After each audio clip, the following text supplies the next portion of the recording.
Hi, Dolores. Hi, everybody. It's late. This is a wrap up of the debate occurring tonight. I'll be with you in a short time.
Hi, Kay. Hi, Steve Day. Hi, Barbara. I'll be with you in just a second.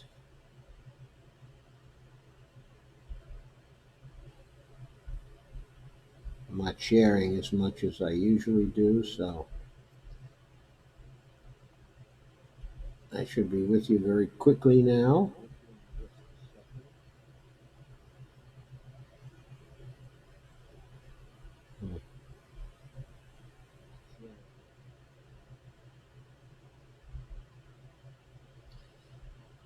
Here we are. Hi, Dolores. Hi, Barbara. Hi, Steve Day. Hi, Bonnie. Hi, Kay. Kay says Bernie kicked ass and took some names tonight. I thought Bernie did very well tonight. Yes, I really did as well. But what I'm going to do here is I'm going to begin going over the debate by looking, okay, at my notes, and then I'll compare notes with what your impressions were if you happen to watch it as well. And I'll go through the notes as quickly as I can. Of course, I have a lot of notes that I took while watching the debate. Uh, First of all, I had the feeling that it was the best one yet, that the PBS correspondents just seemed to do a less biased job. I think the bias was there, but it was hidden. It was more hidden towards a conventional view, conventional view of politics, establishment politics. But I didn't think it was viciously conventional. And the people didn't seem like they were out to get Bernie or get anybody for that matter. And of course, the candidates were more effective because they all got more time because there were only 7 people this time. So let me go through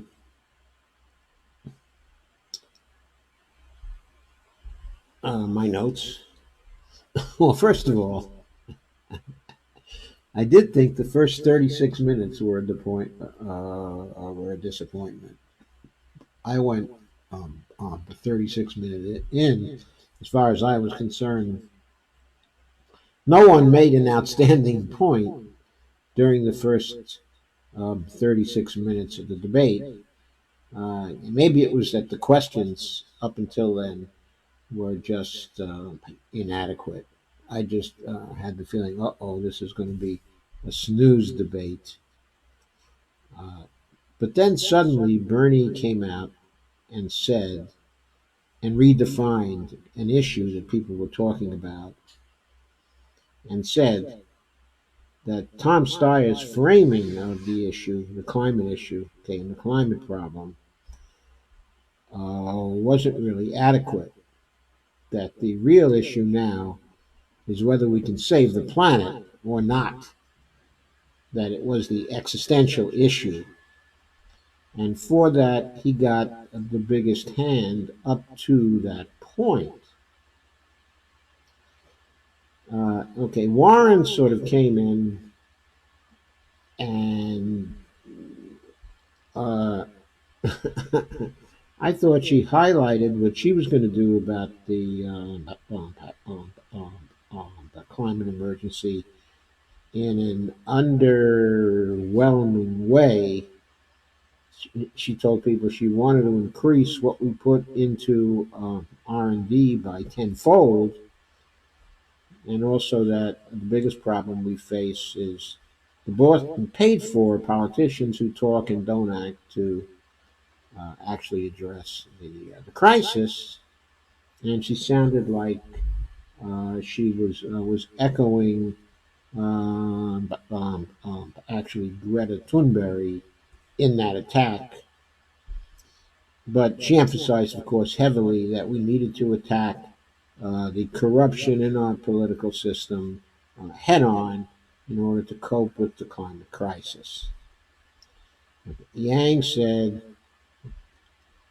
what we needed to do was to relocate people to other areas and protect people from climate change. Okay, and he was asked about those specifically. He was asked about what we're going to do with respect to nuclear power, and he says he thought we need to keep it on the table. That everything had to be on the table. But what he was looking at for nuclear power was to go with thorium,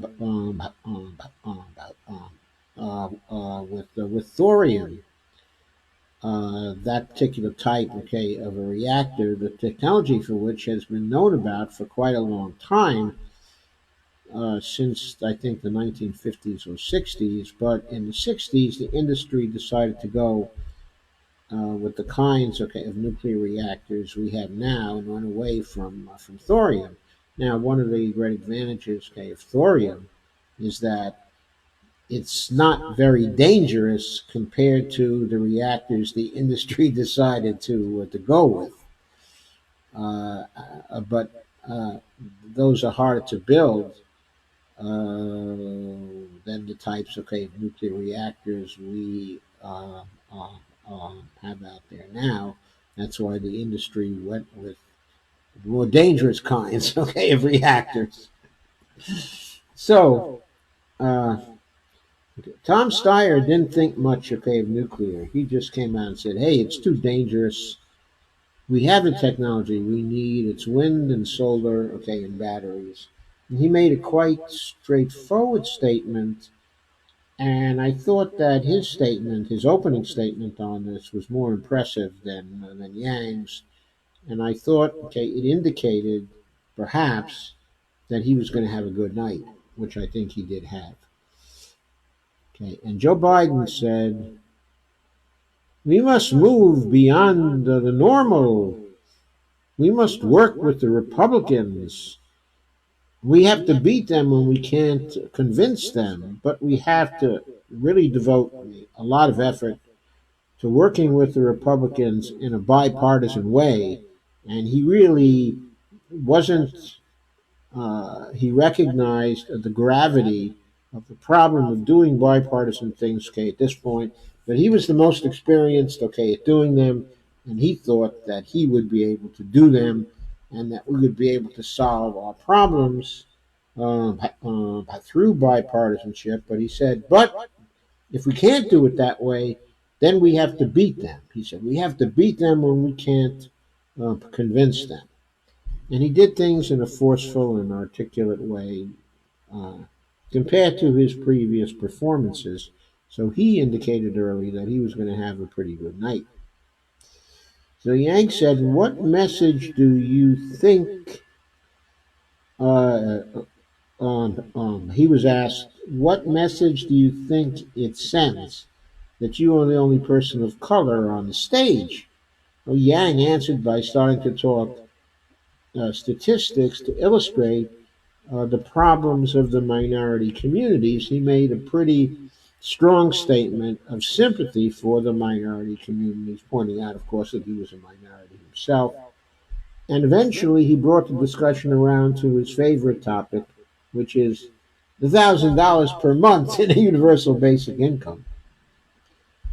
Uh, so Bernie tried to answer that, and he got interrupted, actually, by one of the moderators who said that he was asked a question specifically concerning people, okay, of color, and Bernie fired back and said he indicated that he wanted to answer the question his way, and he did so, and he gave a very good answer.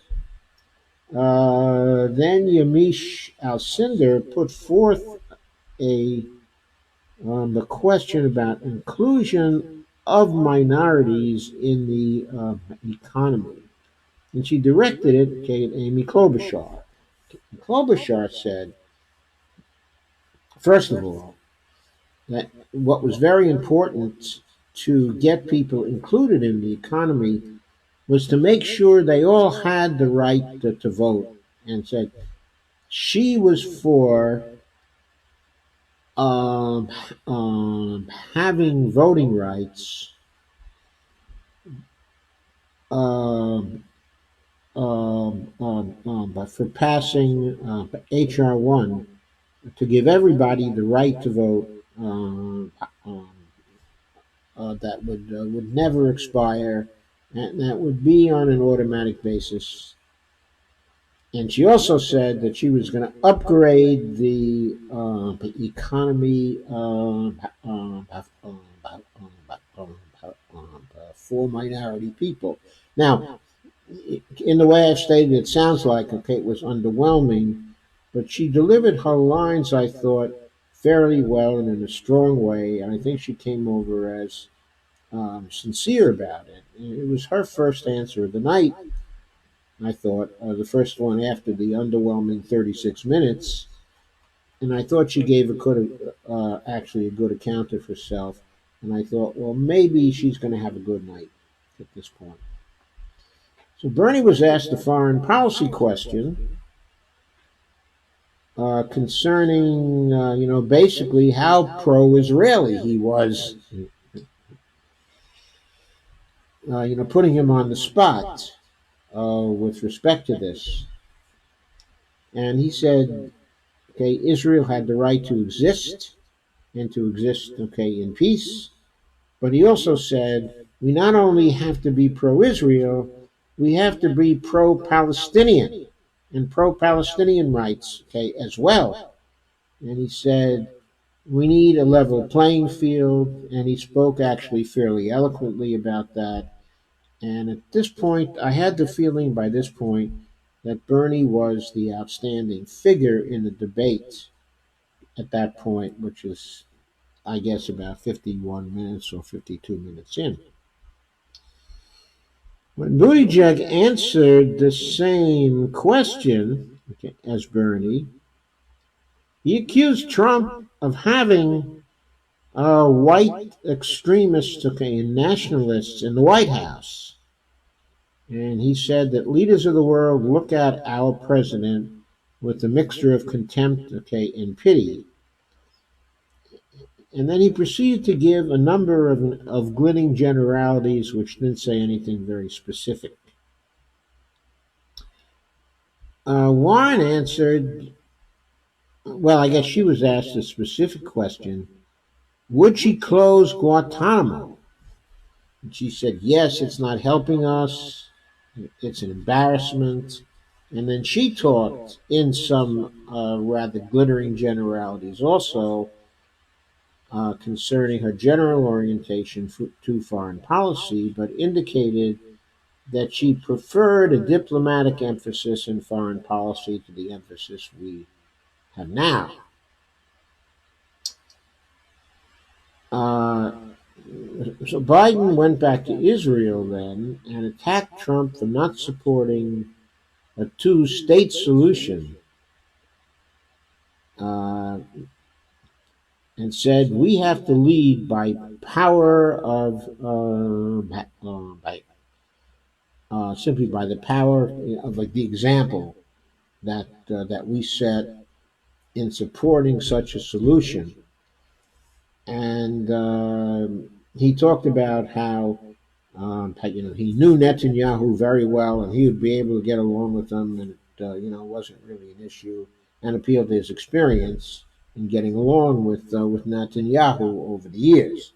So he didn't think it was going to be a problem for him to get along with Netanyahu. I didn't think he was very impressive in terms of his answer, but he was very emphatic in his giving his support for uh, what the Israelis do not now support, which is a two-state solution. He may run into a little problem with that if the right wing continues to control Israeli politics, and whether Netanyahu controls it or not. His main rivals are right-wing politicians who have very similar foreign policies to his own.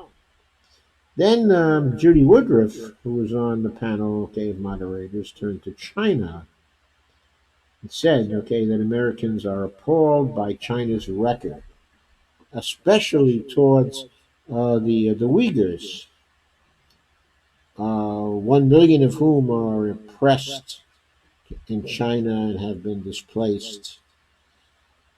Uh,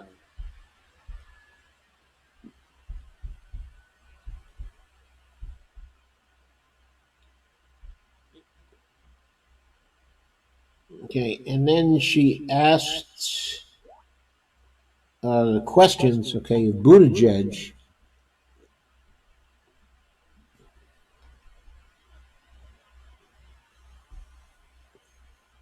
And he answered by attacking Trump for showing that the approval of the President of the United States can be bought by China.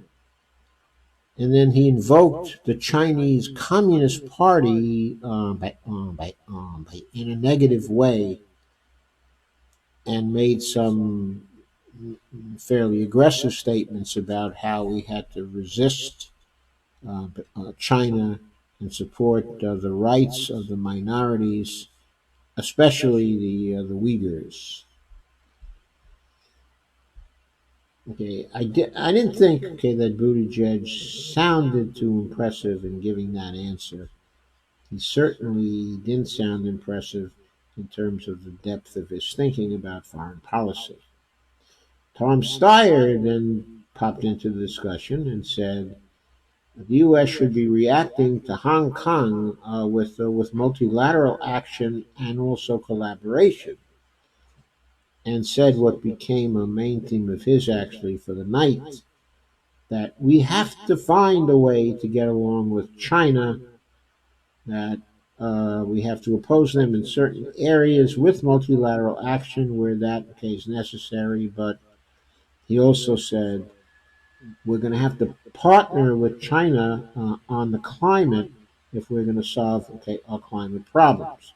So our relations with them have to be friendly. And later, following the debates in the PBS coverage in their spin room, Steyer was interviewed, and he said then that we have to work with China as a frenemy. He said we have to remember they're a frenemy. So he seemed to be very strong on the idea of working with China and actually prioritizing working with China more than working trying to protect the rights of the minority. Okay, in China. Here, I also have to comment about how the moderators uh, seem to be very concerned about what we could do about the Hong Kong situation, while granting that Hong Kong was territorially part of China. Somehow they seem to think that we ought to intervene and stop the Chinese from using their military to stop the resistance there.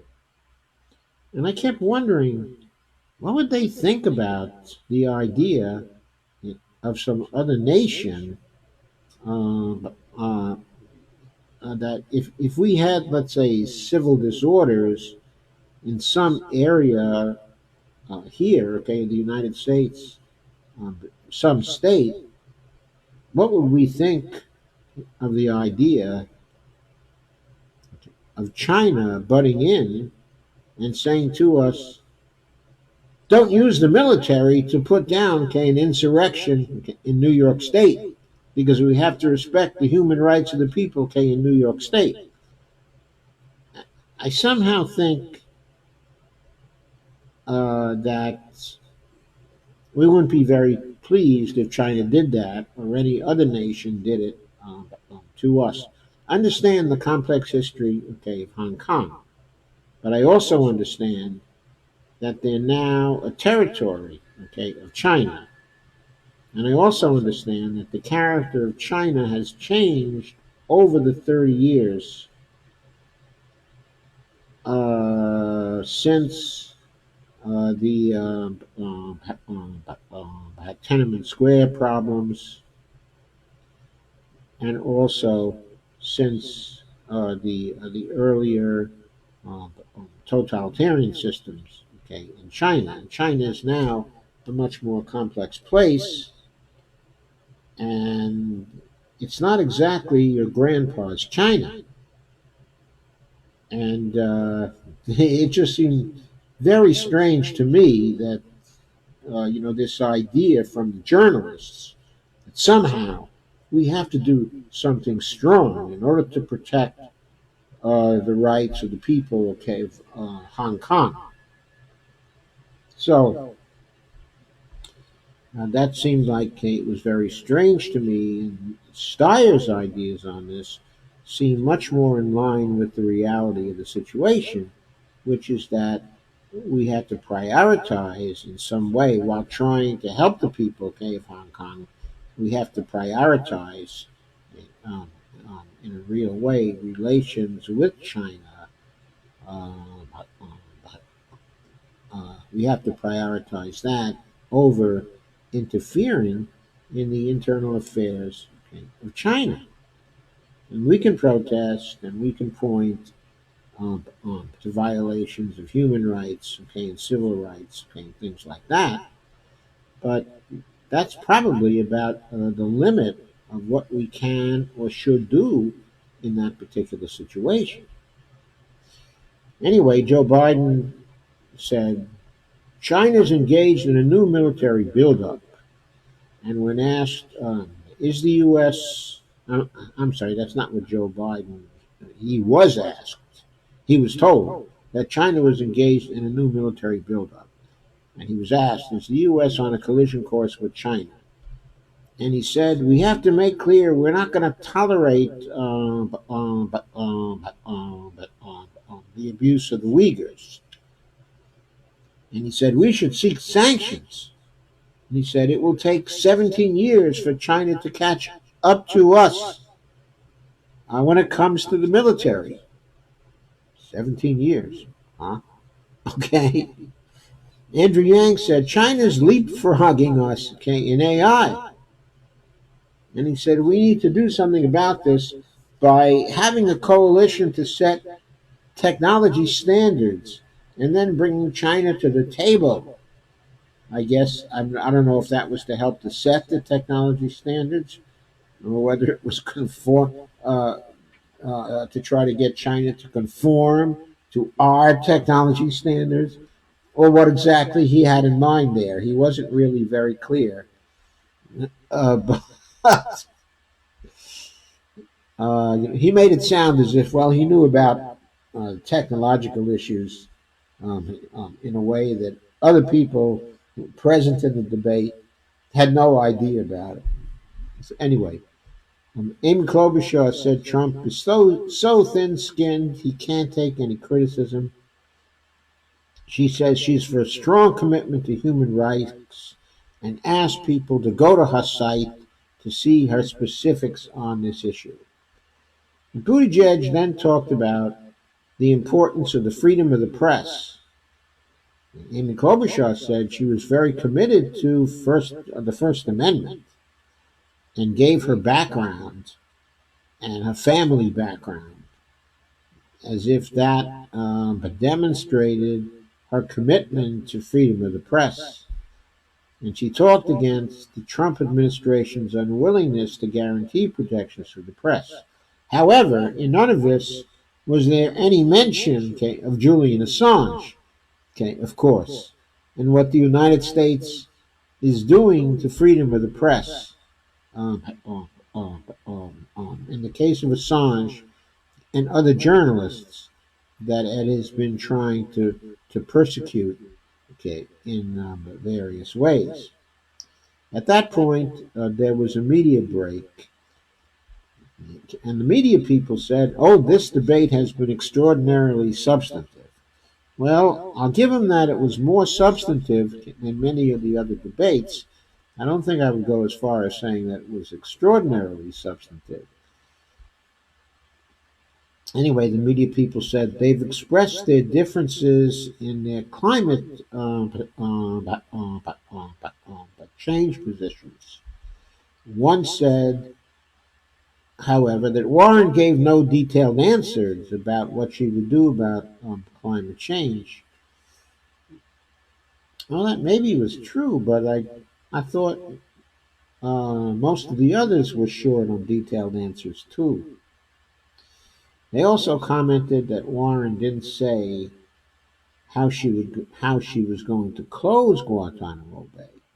Okay, Amy Walter, who was one of the moderators, said that candidates just don't want to get into the weeds. And she said Warren has a clear narrative, and that is the corruption in the political system. And then the media people started to compliment her answers, which tied various things back to the corruption problem in our system. Then one of the media types started talking about Tom Steyer's good showing and pointed out that he says we ought to prioritize climate change over Hong Kong in dealing with China. So the media caught that. And there was a question which is addressed to Bernie Sanders about old men refusing to get out of the way, okay, of younger people, and whether things would be better if there was more of a dose of younger women in the economy. Okay, and Bernie answered and said, well, he's not sure he entirely agrees with that. He joked a little about it. And then he said that he didn't think the issue was about diversity, okay, and gender, and issues of that type, but that the issue was really about the oligarchy and where people stand on creating a government and an economy that works for all. So he turned around the question and made the answer work to his advantage in relating it to the central theme of his own campaign. And he was forceful in doing it. He was impressive, okay, in doing it. Then Tom Steyer and Biden, who were fairly old people. Tom Steyer is only in his 60s, but he's still quite a bit older than some of the others on the panel. But he and Biden had joked about the reply that Bernie gave in a friendly way. And Biden then tried to give his take about it and pointed out that he has more experience, okay, and that people around the world certainly know it, and they know him. Uh, well, I know that sounds like a silly statement, but he delivered it in a way that was sharper than he's been other nights, okay, other debates. It was especially true when he answered a question about would he run for a second term if he wins a first one. And basically, he answered that by saying, "Well, I don't know, but I mean, who knows what's going to happen by then? I can't say." That's he thought it was a silly question, of course, whether he was going to run for a second term, okay, or not. It is a silly question because even if he knows he's not going to run for a second term, if someone goes into running for president and promises he's not going to run for a second term, then the first question he or she, okay, is going to get, well, if you're not going to run for a second term, how are you going to exert any influence in your first term? In other words, someone who's going to run for the presidency would probably never guarantee that they're not going to run for a second term. They might admit under pressure that it may depend on their health, but if they're smart, they'll say that's true for anybody who's the president. Anyway, Klobuchar replied to questioning about how she would do against Trump, because the electability question, of course, was also directed at her. And she said that in her state, she's beating Trump by 18 points. Then she started talking about her record, what she's done for the people in her state, and gave a generalized take on how she wants to improve things for everybody. And she spoke in a passionate and much more, I would say, much more charismatic way than she had talked about that, okay, in other debates. This time, on this night, she didn't seem like a wet noodle, which I think is perhaps the best way to describe her performance in some of the previous debates that she was in. She finally maybe proved that to some degree she might belong on the same stage as certain other people. Warren addressed the same question without any specifics at first, then started talking about doing selfies and relating that to people who can put down $5,000 in order to get a selfie with candidates. This was a comment obviously aimed at Mayor Buttigieg, who promptly rose to the bait with a joke, okay, that no one was laughing at, okay, in the audience. Then he started talking about Trump and the importance, okay, of actually beating Trump and coming together. Warren then started talking about the mayor's wine cave. And Buttigieg replied by saying, he's the only candidate who's not a millionaire or a billionaire. And asked whether a $2,800 contribution to his campaign, okay, from Warren, would actually buy him. In other words, did she think that was going to buy his loyalty if she made a $2,800 contribution to his particular campaign?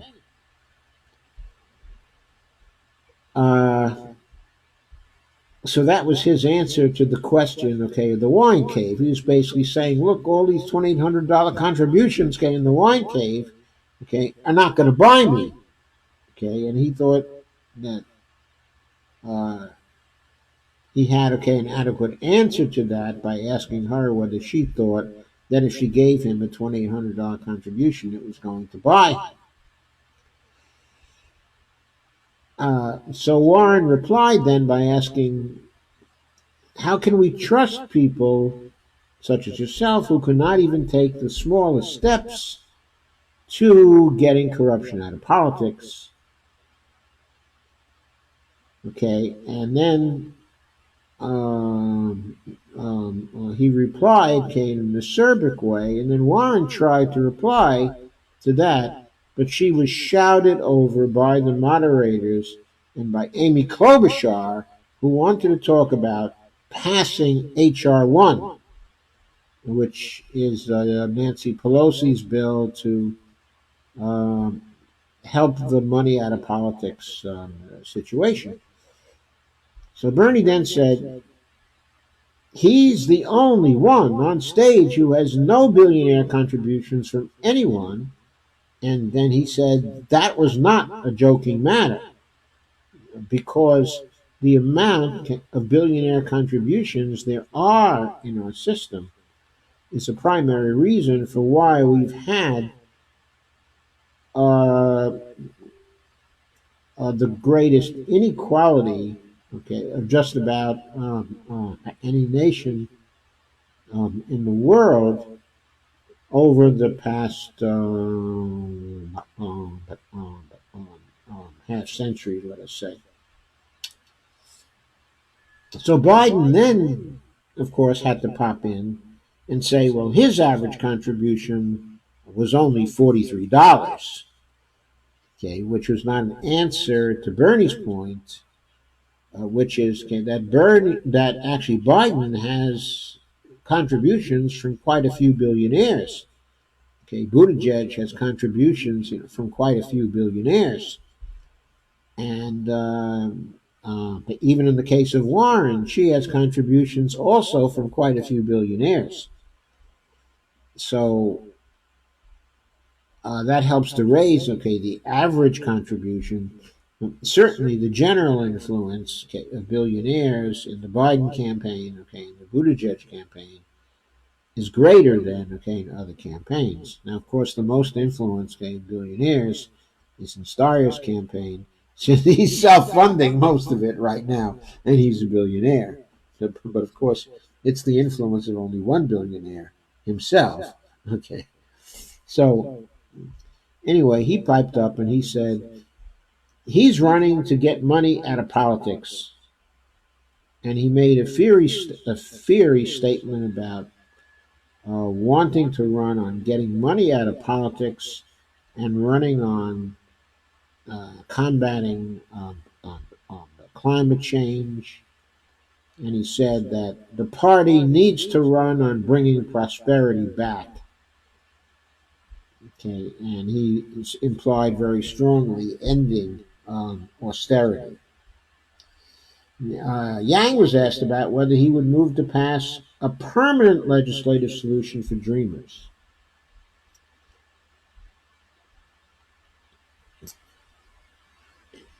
And he said that he certainly would. Then he moved on to attack the misogyny in our system, and he made a smart remark about how men become idiots if they're left alone.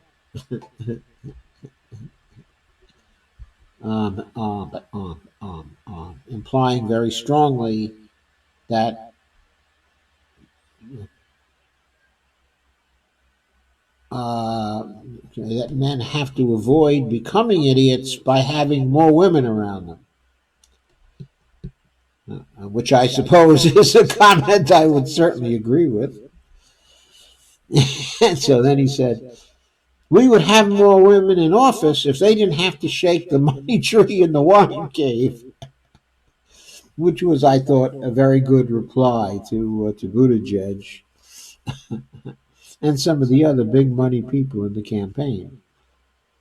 So Yang got very good popular support in the hall, actually, all through the night. The Yang gang was there, and they gave him a lot of strong support. So then he was asked about the immigrants, and then, of course, he said, well, um, his family, okay, was an immigrant family itself, and he made very supportive statements, okay, about the immigrants and how much we need them and how much they're a part of America. So then it was Bernie Sanders' turn to say how strong he was in support, okay, of immigrants, and he said, day one, he's going to restore DACA. Then he's going to have an executive order ensuring that babies are never snatched from mothers, okay, and parents. And then he said a lot of other vital things about um, having to bring uh, everyone together to recognize the rights of everyone else, okay, and the humanity, okay, of everyone else. And he was on fire. He was very impressive in the passion of his statements, okay, about this. So, Amy Klobuchar pointed to her record of attacking Trump for his dividing us, okay, on immigrants.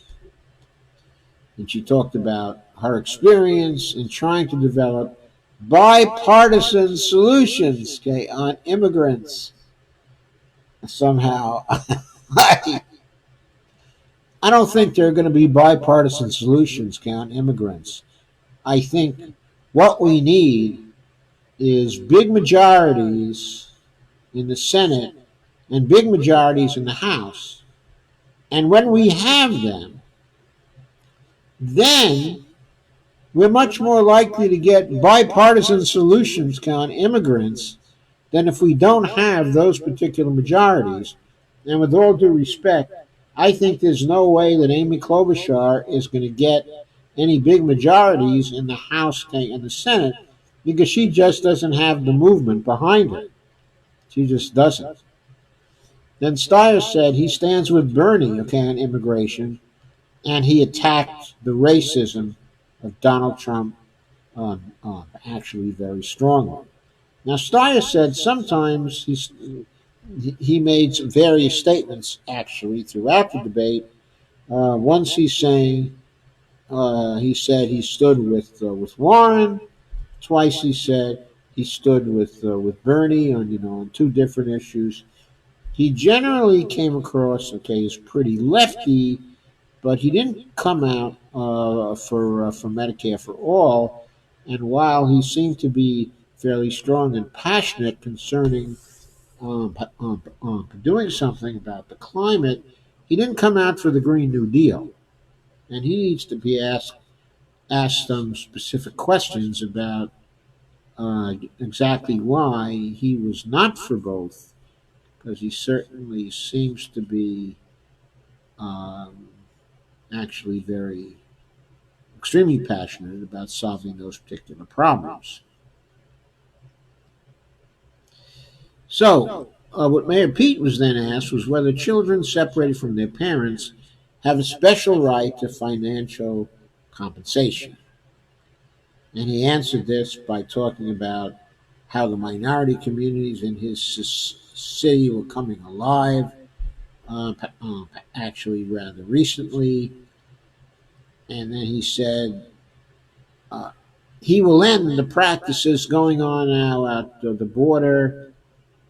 And he was asked if he was in support, okay, of reparations for blacks, and he said he does support them, and he made an eloquent statement about that.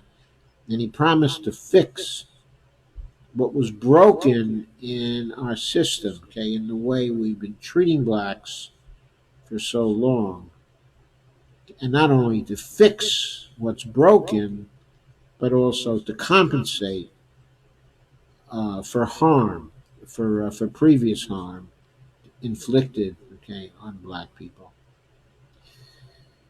So Joe Biden was asked the same question, and he talked very passionately when he spoke of immigrants, okay, immigrant families, and said we need to invest very heavily in our Hispanic immigrants. Um, so he was very much for that. And all the candidates were pretty passionate in their support, okay, of immigrants. You got the feeling they cared. Of course, some of them would be limited in what they could do because they are equally passionate when it comes to fiscal responsibility. In this respect, I'm looking, okay, at Mayor Pete and Joe Biden and Amy Klobuchar in particular. And Klobuchar chose this point to dive in and to bring up the mayor's attacks, his previous attacks and other debates, on all the experience that was present on the stage. And she asked him to respect the experience, okay, of others, and accused him, okay, of not um, having respect based on the previous statements he made. And she claimed, she said, she never denigrated his experience.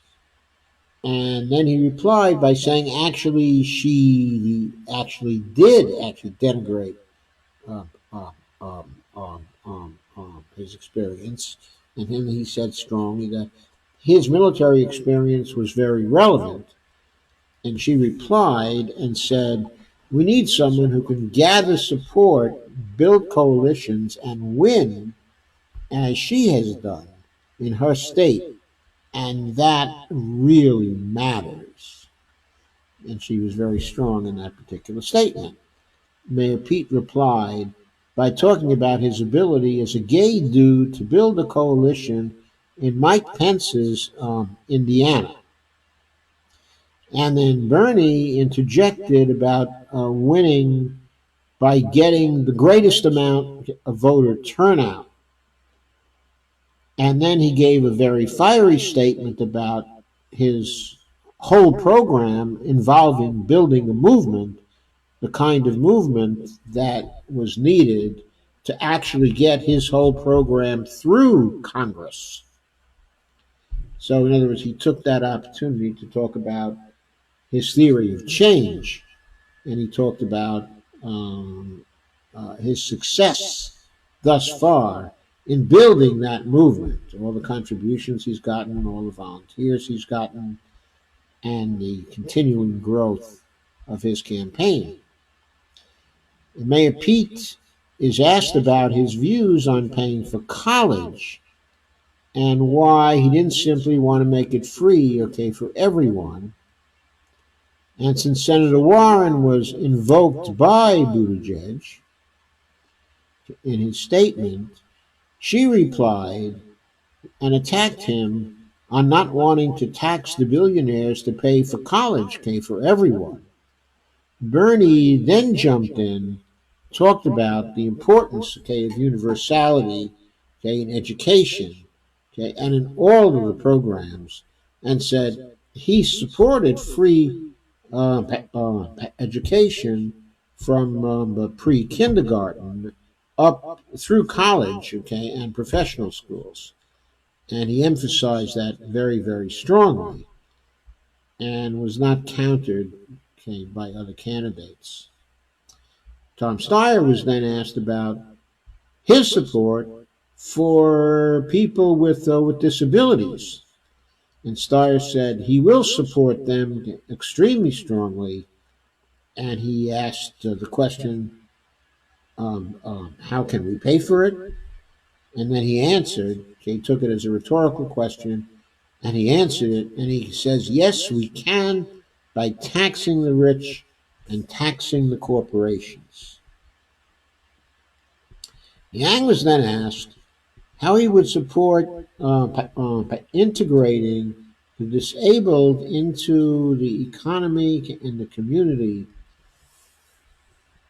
And he said, oh yes, he would do that, and he made a very strong statement. And he said he has a special needs son, and he wants to make this a federal priority as opposed to a priority in the states as it is now to a large degree. And Warren replied and says she has a plan to fully fund the ADA, and then uh, she expanded into the specifics of the support she was going to provide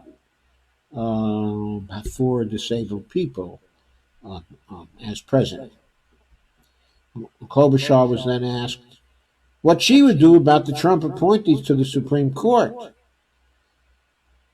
And there I thought she gave a very poor answer. She spoke strongly, but she basically said, well, I'm going to appoint judges like Elena Kagan and RBG and Sonia Sotomayor. Uh, and she talked about her record, okay, on judges and getting them into office, and said one thing we had to do was to learn to get judges appointed right away to fill any vacancies. That we had to learn that from Trump, okay, and from the Republicans who were being so effective at that. I have to note here that Amy did not answer the question of how she was going to actually remediate all the success Trump has had in actually appointing these conservative justices, likely to last for decades and decades, to the federal courts. She had nothing to say about the possibility of court packing. She had nothing to say about the possibilities, okay, of impeachment.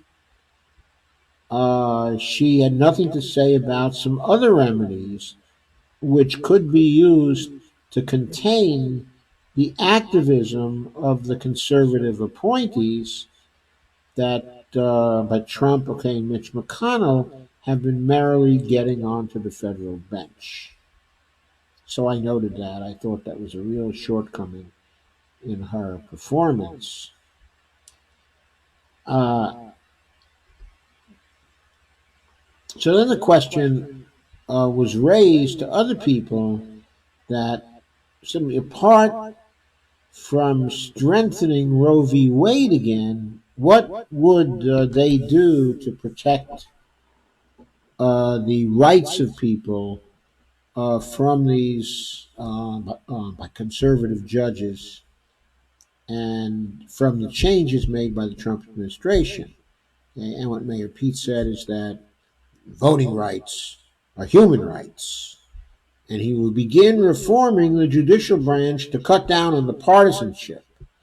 And mainly he talked other generalities and said nothing specific. Sanders was asked what he would do to end discrimination, especially against transgender people, and other minorities. And he made a strong statement relating that to passing Medicare for All by pointing out how important Medicare for All was but to transgender people specifically. And of course, he's very right about that. But for some reason, that got really very little applause, and I don't know why. Maybe people didn't understand uh, uh, connection between transgender freedom, and Medicare for All.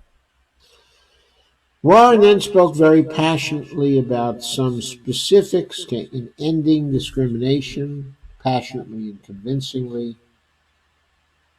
Then the question turned to foreign policy and to Afghanistan, and the questioners raised the issue of the lies and the report that has appeared in the last week or two, showing that three successive presidents and administration had lied to the American people about the situation over there, in Afghanistan. Biden answered. He was asked that question specifically because, of course, his experience was in the Obama administration, and he was part of the elite in Congress too, actually, prior to his going into the administration. And he said he strongly opposed the idea of nation building there from the beginning. And then he strongly implied that he continued to, to be against uh, the nation building. He didn't really answer the question about what his role was in spreading the lies and in propagandizing over a period of years the lies contending that we were doing better in Afghanistan than we were actually doing. Okay, so I thought his answer on that was actually not impressive, and I also remembered that on issues of that kind, of what his role has been in previous administrations and in previous years on various issues, that he tends to lie about those things. And I wondered about whether the reporters would give him a fact check in the spin room afterwards or in the commentary afterwards, but there was no such fact check. But I expect people in coming days to come out with fact checks on that because when he makes statements about his role in previous years and previous administrations in the past, he has tended to lie. Okay. So Sanders was then attacked on his vote on Afghanistan. He said he's opposed to regime change wars.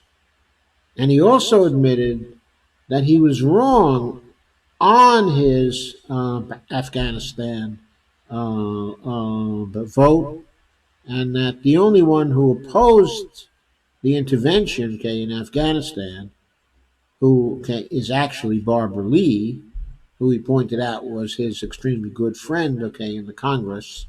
He pointed out that she was right and he was wrong, okay. So he owned up to an error, okay. Uh, then the discussion shifted over to Mayor Pete, who talked about getting rid of the authorization for the use, okay, of military force and placing a 3-year limit on any new authorization, okay, for the use, okay, of military force, which certainly seemed like a suggestion that should become a routine policy on any new authorizations for the use of military force that are given by the Congress. But the bigger issue is whether Congress should be insisting on, rather than having any new types of authorization of this kind, that what Congress should be doing is making a decision about whether to declare war or not. Go back to the old way of doing things, specifically when you want to fight or use force, you got to declare, okay, a war. Anyway, Bernie was asked about his support for Medicare for All and what he would do if the Senate is still controlled by the Republicans so that he's not able to pass the Medicare for All bill. And he said that if this happens, he will campaign for Medicare for All, okay, among the people until support is built sufficient to pass it, okay, in any environment. Okay. Biden replied to the same question by saying that he would add to Medicare and the Affordable Care Act, and that he was for letting people choose what they want. That is a public option, or keeping their own insurance, or adding to Medicare. In Biden's answer, he conflated what the Medicare program is like right now with what Medicare would mean under Bernie Sanders, where what's being proposed by him is a very enhanced version, okay, of Medicare. Biden simply ignored that and implied that that Medicare, okay, is Medicare, and that he would offer Medicare to those who wanted Medicare, and that was going to be his particular public option. Of course, he never mentioned anything about the previous attempts to pass a public option in 2009 and how those failed. Okay, and what a travesty that whole political fight actually was, and what a travesty it is to start out with a public option point of view as your opening position in the conflict over expanding healthcare, expanding health insurance. Okay, but Biden stated rather clearly that he was for choice and no dictation about what kind of insurance people would have. So basically, there's this idea again that people prefer a choice of insurance company rather than the government fully covering them, and they're having an ability to go to any doctor, to any hospital they want to go to, and having no premiums and no deductibles and no copays. Okay, Amy Klobuchar jumped in and said that she likes the idea, okay, of a public option, and that she would expand the ACA, the Affordable Care Act, to 13 million more people, and then later to 12 million more people. She ignored the fact that even if it covered about 25 million more people, there would still be some people who would be left uncovered. She doesn't seem to realize what the statistics are. And then Amy said that really Bernie's fight was not with Biden, okay, and herself, but with the Republicans. Okay, and what Bernie said is he thought that everyone's fight was with the corrupt insurance companies and pharma companies, and that everybody should be fighting them to overcome their greed and the additional costs that they impose on our healthcare system. Then Warren was asked whether there are smaller things she would pursue if the Democrats don't have control of the Senate. Then she said on day one she will attack pharma prices through the issuance of an executive order, and then she's going to make available a public option for 135 million people at no cost at all, okay, and many more at some cost. She wasn't very specific about the specifics about what would not have any cost. But in our defense, there was no time for such detail in this particular debate. Uh, so then, the final question, okay, of the debate was a very stupid question. Okay, it was about is there one candidate you would ask forgiveness from? Or if there are no such candidates, is there someone you would give a gift to? So the candidates thought this question was crazy, and somebody suggested that maybe all the candidates should go on strike with respect to this question, okay, and not answer it.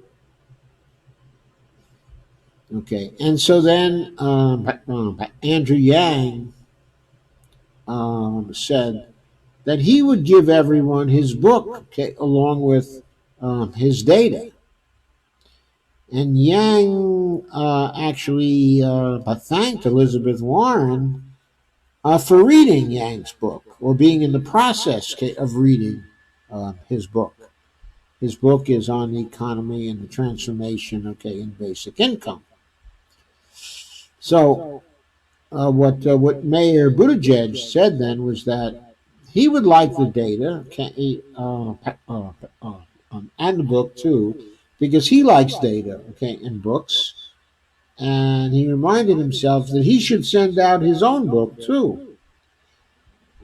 And Warren said, well, she apologizes for some. She's sorry about some things because sometimes she gets really mad about things.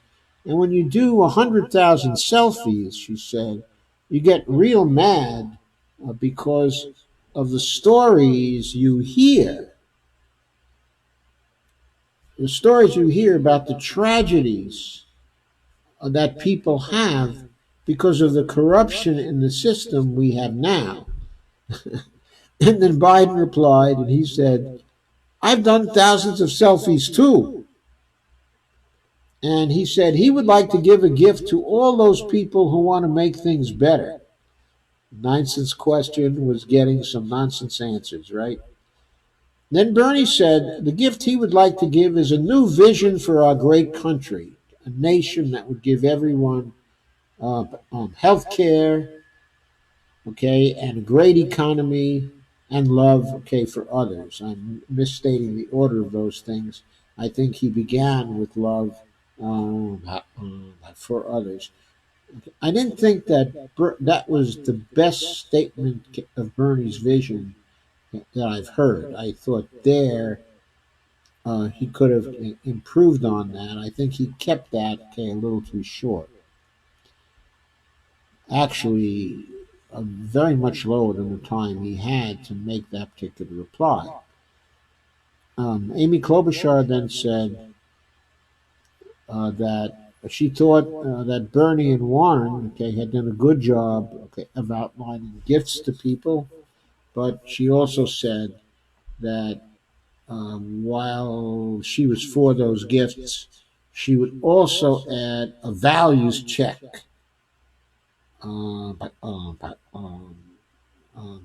She would also add a values check on the current system and then a restoration of our values that we have strongly departed from, she implied, due to Trump. Of course, we all know that this is not due to Trump alone, that he inherited a neoliberal system that had already abandoned most of our values.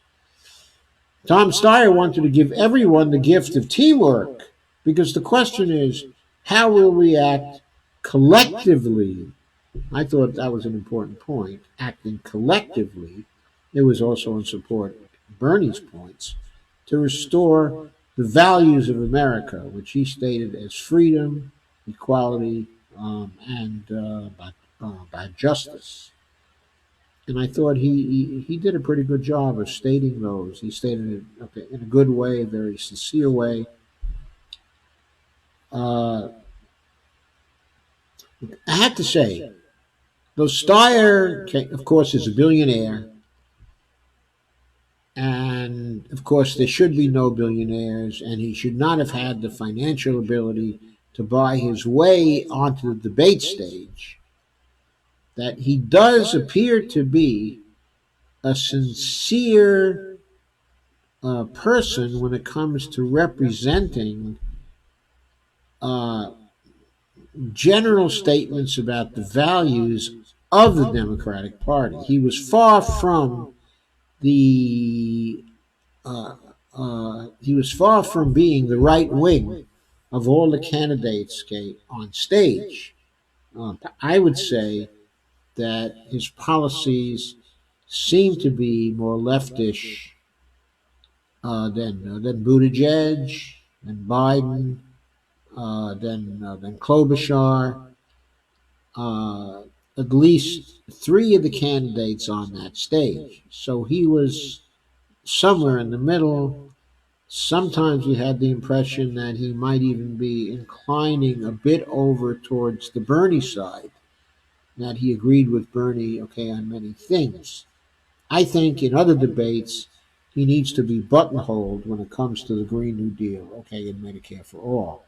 He doesn't support those on his site, but I wouldn't be surprised to see him sincerely come around to those particular points of view. Okay, so the moderators then talked about when they were talked about the conflict. Uh, there was a break, okay, for the moderators here, and they talked about the conflicts in the debate. The main ones being the Klobuchar, okay, and Buttigieg conflict over experience versus not having experience, but having what is claimed to be new and fresh ideas. And then the second conflict over policy between Bernie Sanders and Joe Biden. And then they started on the closing statements, and they went through closing statements for each of the candidates. So Steyer started with a closing statement, and he wants term limits and the other things he talked about also. In terms of the debate, he talked about his own experience in business and his ability. He wanted people to know he had the ability to manage the economy of the United States because he was a businessman like Trump. Well, he didn't say like Trump, but that he was a businessman too, and implied he was competitive with Trump in terms of being a businessman. Uh, I guess that's effective for some people, but maybe after Trump, it's no longer as effective as it was. So Andrew Yang then started his closing statement with the joke asking, "How am I still on the stage with everybody else?"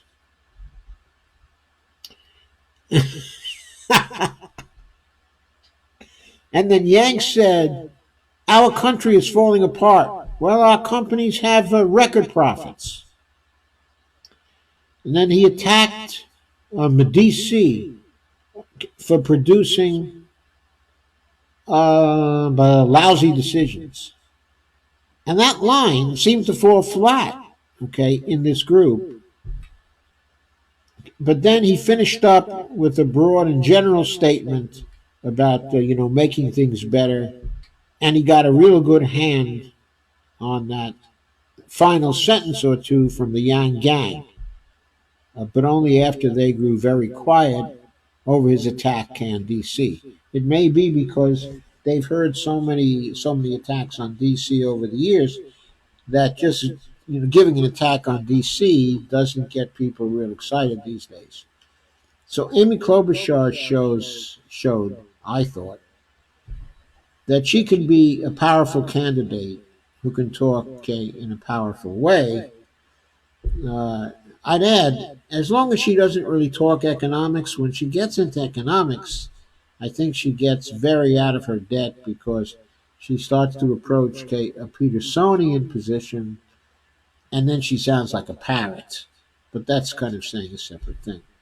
Anyway, here she talked about ending toxic policies by bringing people together to build a winning a coalition. Now, that's a glittering generality,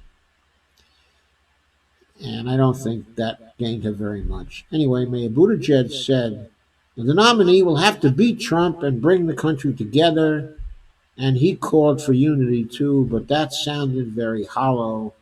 And he asked people to join him, and that sounded very hollow too.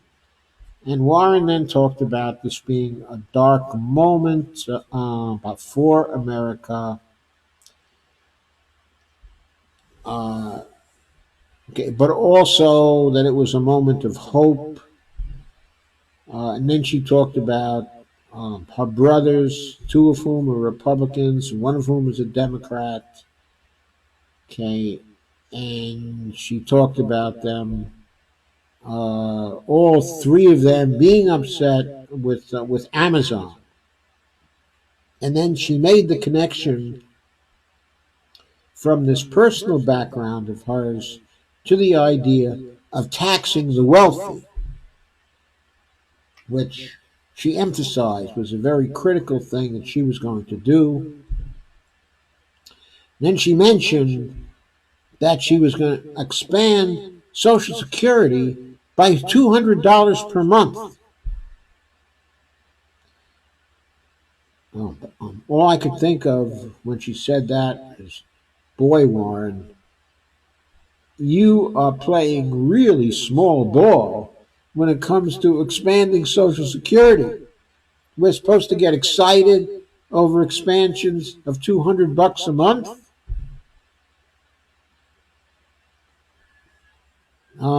Not too long ago, I had a program computing what Bonnie and I would save on a per year basis if Bernie's whole agenda would pass. And that came to more than $25,000 for us as a couple each year. And here I go. All I'm hearing from Warren is $200 a month for each of us. Why would I be impressed with that? So then it came to Bernie, and Bernie called attention to the need for real change from the bottom on up. And he talked about his political revolution, his comprehensive political revolution, and some of the key aspects of it. And he asked everybody to join the revolution.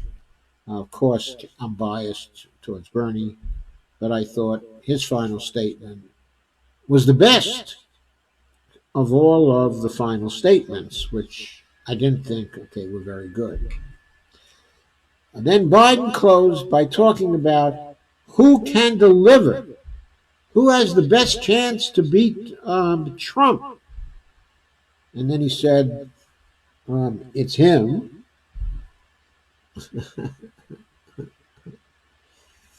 And then following that, the PBS analysis of what happened, but during the debate,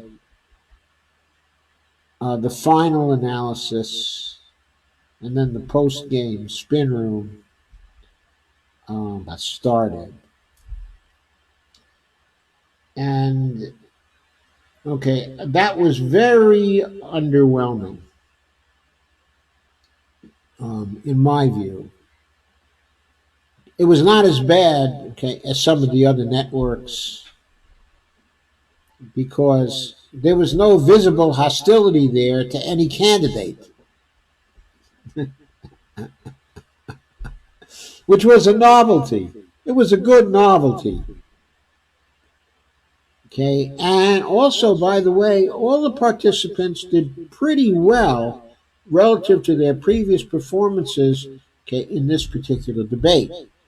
I think Bernie did extremely well compared to the rest of them. For my money, he won the debate. I thought he had some other very strong debates, though, before this. So I'm not going to say this was his best one compared to some others, but he was very, very good. The others, though, had strong debates for themselves. I think that maybe Warren didn't have her strongest debate, but she had a relatively strong one. I thought Biden had his strongest debate, certainly. He still made a critical mistake, though. I'm sure it's a misspeaking at this point. He was arguing with Bernie, over Medicare for all, and he said 60% of people have Medicare. And you want to expand it to 80% more people. And then it sort of clicked in my head. Hey, Joe, that's 144%. Then I realized that what he meant to say was uh, that 16% of the people most probably had Medicare for uh, were participants, okay, in the Medicare the Medicare program at this point, okay, and that Bernie wanted to expand that by 80%, okay, of the population, which at least comes close to 100%. Okay, at least it doesn't add up to 144%. Anyway, I think Biden has to get his numbers straight, okay, on that aspect. Okay, but other than that, he was pretty coherent in arguing, okay, with Bernie. Of course, I think Bernie had the better of the argument, actually, by far, because Biden keeps on ignoring that to go with the present system, and even if you add a public option, what that means is that who's paying for health care, who's paying for health care, okay, is the American people. Okay, because Biden pointed, he said, "Oh, the Medicare for All program is going to cost 30 million, maybe 32. I'm sorry, 30 trillion, maybe 32 trillion. Some people say even 40 trillion." He said, "So, how are we going to pay for that? How are we going to pay for that?" Bernie, of course, points out, "Hey, Joe, we're paying for that now. I mean, we're paying for that now. It's coming out of our pockets now. The difference is, under my program, people won't have any premiums. They won't have any copays. They won't have any deductibles." Okay, so of course, I think Bernie got the best of that argument, which was pretty close to a shouting match, okay, between the two of them. Uh, Biden looked like his sharpest during this particular shouting match. So I thought that was good for him. But Bernie certainly had the best of the shouting match and the most coherent case, okay, in my view, by far, okay, over that. Uh, so, to go a little further, so Bonnie's in and smiling at me, saying, "I've been on for a long time, and I said I wouldn't be on for a long time. So here I am. Okay, I'm on for a long time. So I'm about to say goodnight, but I gotta say, I gotta make this one final comment. Okay, so the moderators are supposed to be people in this particular debate who are well informed. They're supposed to be experts, especially the moderators, okay, at PBS, okay, and the political moderators. They're supposed to be well informed on the news, okay. And Amy Walter is a very well known PBS person who's been around for years and years and years and who is considered very bright compared to a lot of them. And I must admit, heard her be very bright on certain occasions. But here she is. She's talking about the Medicare for All issue, and she's talking about what Warren thinks, as opposed to what Bernie thinks, and whether Warren has really withdrawn from the Medicare for All position. And she said no, she doesn't think so, because what Warren is really talking about is just a transition, that she's talking about having a public option plan for 3 years, and then in the fourth year, she's going to totally transition to Medicare for All. Okay, so she represented Warren's plan that way. Okay, and she said, and that's different from Bernie, who just goes full bore for Medicare for All straight away. Okay? So that said to me, she's grossly distorting what is going on there. Okay, and I have to point that out. What Warren did is she started out supporting Bernie. Now she's talking about a plan where in the first year she passes legislation supporting a public option. And she has people on changing versions of the public option for the first 3 years. And then she sets about to try to pass a new law making the transition to Medicare for all, uh, and she's vague about whether it would be immediately in the fourth year or would be over a number of years even past the fourth year. She just isn't clear about that in her proposal. But what she what she is clear about, is she's talking about passing two laws at two different times. So her plan for the future, for the fourth, for having the second new law in place in the fourth year, assumes she can pass the new law in her third year. And it also assumes that she's going to have a law in her first year, a public option law, that people may not be that excited about. And that if she, off past experience, if she passes that law, it might be the case that the Democrats would lose their majority in Congress after the first 2 years, because she wouldn't have given most of the people and most of the Democrats what they want, which is a Medicare for all plan. So if that's not backing away from a full Medicare for all position, I don't know exactly what is. And that doesn't even talk about her crazy tax plans, okay, and her postponement of no copays, no premiums, and no deductibles. Okay, that's very different from actually from what Bernie is advocating for. Also, what Amy Walter neglected to mention is that Bernie's plan has a transition. It has a transition. The first year, the second year, and the third year are a transition period that gradually include more and more people in the Medicare for All program. And people, by the way, I don't know what's going on here. I was starting to fade. Oh, I'm still there. Very good.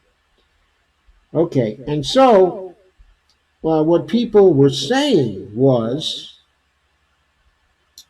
what she was not saying was that there was this transition period in Bernie's plan, and that during the transition period, those people who are not in the Medicare for All program yet would have a public option. That is, they would be able to buy into the Medicare for All program if they so desired.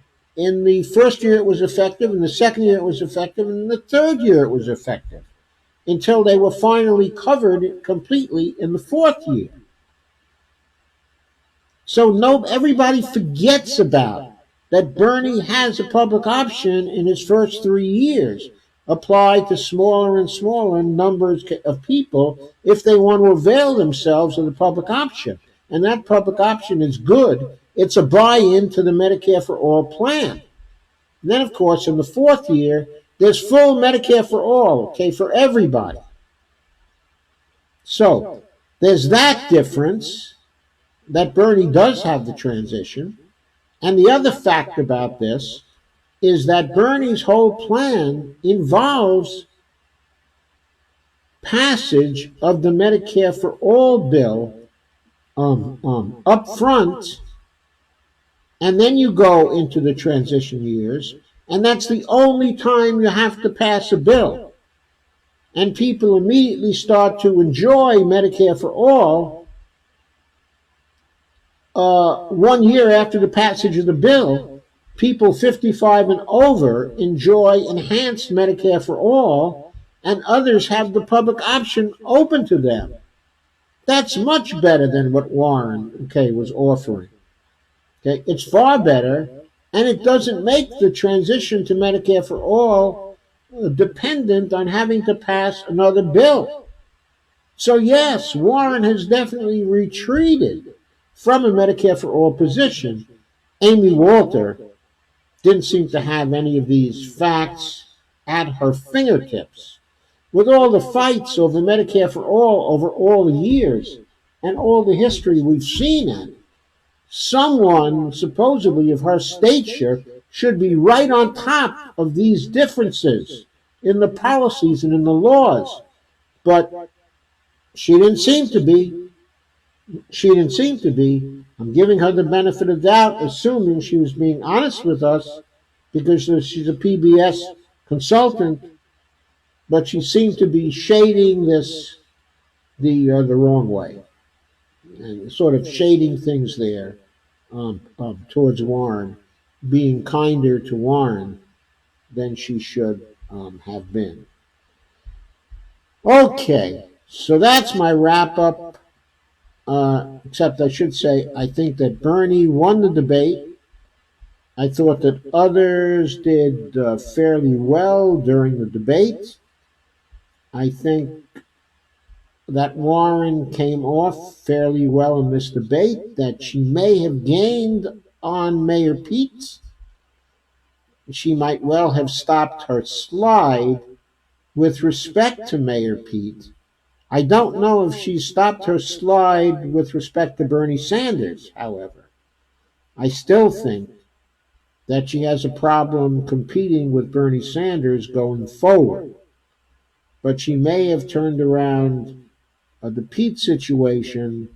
Pete took some blows here, and even though he, I thought, was pretty impressive in replying to the blows, there were also faults in his replies to the attacks. And I think people will make use of those faults to continue to attack him, and that I don't think he'll be able to halt his particular slide. I think Klobuchar is on her way up, but she and Biden and Pete are competing for the same voters. Now, who Steyer is competing with, I think it's those voters too, because Steyer is still not coming over as a lefty candidate who's competitive with Bernie. He's still more in the establishment camp in terms of his policies. He's just coming over as a friendlier establishment sort. I think Yang is coming over as more friendly to different types of social programs than he was in the past, and as more of a humanist than he seemed to me to be off the previous debates. So I think he did well in that particular respect. But if I had to rank people coming out of the debates, I would still say Bernie was first, Warren was second. I thought Yang, uh, I thought Steyer was third in terms of probably how much he gained. He seemed to gain by showing that he belonged on the same stage as the others, and that he was not only there because he bought his way in, that he's an able man, he's an intelligent man, he's a man who understands a lot what the needs of people are, and a lot about what policies actually are needed for the United States. And that compared to some of the others, he's actually fairly lefty. But I mean, maybe even as far left as Warren. I don't know. I think that's still too early to say. But certainly not as far towards the progressive side, okay, as Bernie is. Not a competitor, okay, for Bernie. So that's the way I would rank them, with Yang just behind or equal to Steyer, and then the rest of them in the rear. So that's my take on it. I'll now check in with you, and we will see what is what. Okay, we'll see what you think about it all. Oh, by the way, please share, like, and subscribe this, especially when it goes on to YouTube. And please don't forget my Patreon page, which I am now posting for you up there, www.patreon.com/Joe_Firestone. And now let me take a look at your comments. Uh, and here we are. There's still 5 of you here. Thank you very much for still being here. Okay, I know it's late. Kay says, I need to go to bed, in my opinion. But Bernie won tonight, guys. Glad to hear from you all tonight. Night, Joe. Thank you, Kay. And Carol Teal was here. Please check your voter registration. Do you need an ID to vote or caucus?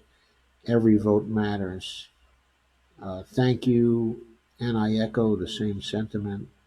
Kay says, I heard Obama is now selling Warren. I laugh out loud. Go home, Obama, and STFU. Yeah, I share that sentiment too. STFU indeed. And Joe Biden's son Hunter is invested in a mass surveillance program used to monitor the Uyghurs in China. Wonderful. Wonderful. That's the Bidens. Margot Shepard joined a while back. Randy Hedgebreth has joined. They may well be gone by now. And Richard Maynard said, I'm prejudiced. I was trained by Bernie back in 2004 and have been working with him ever since. Well, actually, I'm prejudiced too for Bernie, very strongly prejudiced. I've been with him before a very long time. I don't work actually for the campaign because I'm a pretty independent guy, okay, with independent opinions, and I like to give my own opinions, but in just the way that I think about them. But I always try to be supportive, okay, of Bernie because for me, he's clearly the best candidate who has a possibility, okay, of winning the presidency. And I'm pretty clear in thinking that when this is all said and done, he's going to be a president of the stature, okay, equal to FDR, at least. I have that kind of favorable idea, okay, of Bernie Sanders. And Kathy Langan has joined. Hi, Kathy, if you're still here. And Kay says Bernie kicked ass and took names tonight. I certainly agree with that. Let me get to some of the other comments. And Cheyenne is here too. And Cheyenne Tierra says Bernie got Kamala's endorsement from a black leader in South Carolina when the cop quit her campaign. Oh, that's great. And my daughter Devorah, hi honey, said some people still view gender reassignment as voluntary and unnecessary. Sadly, they don't get it. Yeah, sadly they don't, and that's another reason why transgender people really need Bernie's Medicare for All program very, very badly. It would be of a great benefit for them. Richard Maynard says that actually Michael Leidy of the Sanders Institute, not sure if whether Pollen from the Peary Institute speaks in this video. I did record the two of them at St. Armstrong's College in Manchester, New Hampshire. Okay, well, that is automatically a video, okay, that I recommend because both are always very interesting. Okay, I don't, but completely agree with them always. Especially sometimes I think Pollen is too conservative. But okay, they're always worth seeing, okay, and listening to. Lana Dell says thanks. I gotta go. Good night. Okay, and but also Richard Maynard said it does. I'm not sure what he was actually referring to there. And Richard said thank you and have a good night. Thank you, Richard, for coming. And he said we're quite the same. I'm the labor grassroots. Okay, great. Okay, glad you came, Richard. Okay, good night to everybody then. It is time to say good night. And for the five of you who are still here, thank you very much for hanging in. And the next time I see you, it will be Saturday night. I think I'll have a very good program for Saturday night. I'll probably be commenting on, it won't be squarely on but Tulsi Gabbard's take on impeachment, but it's going to be more on the implications of not actually sending the impeachment papers to the Senate and what that might imply for the future. So I've got some, I think, pretty good analysis, okay, on that, in which Tulsi's position will also figure in. Okay, it will also figure in. So, uh, anyway, thank you very much again for coming, and good night.